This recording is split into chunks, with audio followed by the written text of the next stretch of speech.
Nous entendons des termes ou des innovations technologiques dont leur signification reste floue et parfois sans explication. Salut à tous, c'est Maxime, vous voulez suivre les nouvelles technologies, ça tombe bien, vous êtes en bon endroit, bienvenue dans l'actu connecté.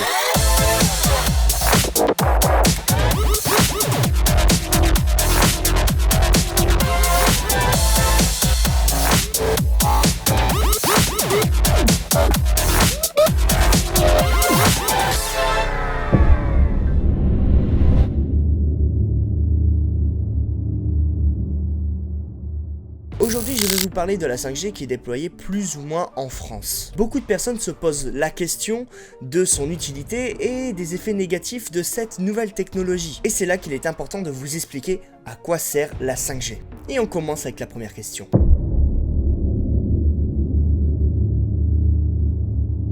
La 5G est la cinquième génération qui succède la 2G, la 3G et la 4G. Pour la 2G, sortie dans les années 90, elle ne servait uniquement à passer des SMS et des appels vocaux. Donc, oubliez Snapchat, Instagram, Facebook, les réseaux sociaux. Tous ces réseaux sociaux n'existaient pas et votre téléphone n'était même pas compatible. Et pour vous dire, on pouvait même pas envoyer de MMS, donc même pas d'image. C'était vraiment le tout début. Puis arriva la 3G dans les années 2000 avec un plus, la connexion internet. Mais également la possibilité, cette fois-ci, d'envoyer des photos par MMS. Arriva le réseau que l'on utilise le plus partout dans le monde, ou presque, la 4G. Et cette fois-ci, vous pouvez voyager sur le net en quasi illimité. C'est-à-dire, regarder vos vidéos, vos séries préférées, et consulter vos réseaux sociaux. Bon, on arrive à la 5G. C'est vrai qu'après tout, la 4G est suffisante. Eh bien, pas vraiment. Dans un premier temps, elle permet d'avoir un meilleur débit et une meilleure capacité de données internet. En gros, c'est une 4G améliorée. Non. Elle va favoriser les projets innovants pour tout le monde, que ce soit pour les professionnels ou même pour les particuliers. Je vais vous expliquer pourquoi. Vous avez sûrement vu à la télé les voitures connectées, les parkings connectés, la domotique ou encore la réalité augmentée. Ça, on en entend de plus en plus aussi à la télévision. Et justement, ça j'en parlerai dans une prochaine vidéo d'un top 10 des nouvelles technologies en 2021.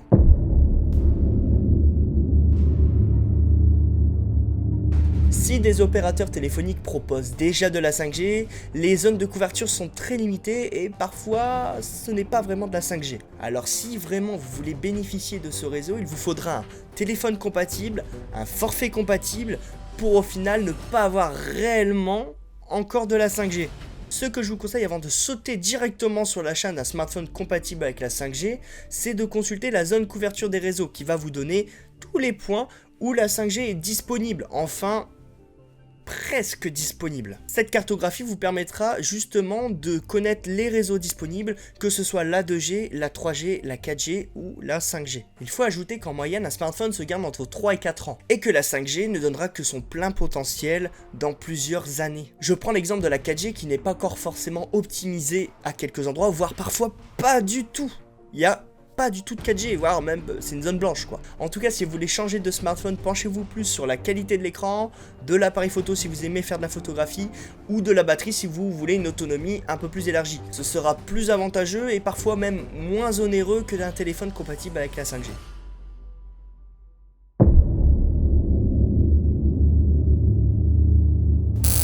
Tout d'abord, il existe depuis 2011 le champ des radiofréquences électromagnétiques, qui sont classées dans des catégories pouvant être cancérogènes. Ça peut faire peur, mais je vous explique. C'est le Centre international de recherche sur le cancer qui a mis en place cette classification, une structure rattachée à l'Organisation mondiale de la santé, l'OMS. Alors comment se classe cette catégorie ?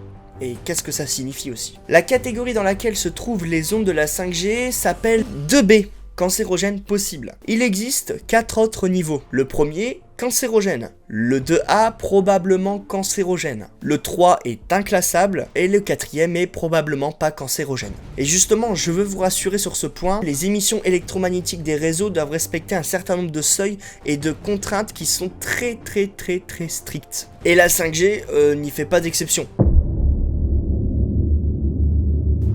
À la différence des antennes 2G, 3G et 4G qui sont des antennes passives et que le débit va se limiter en fonction du nombre d'objets connectés, ce qui fait que parfois votre réseau est beaucoup plus restreint qu'à un autre endroit, eh bien cette 5G a besoin de beaucoup plus.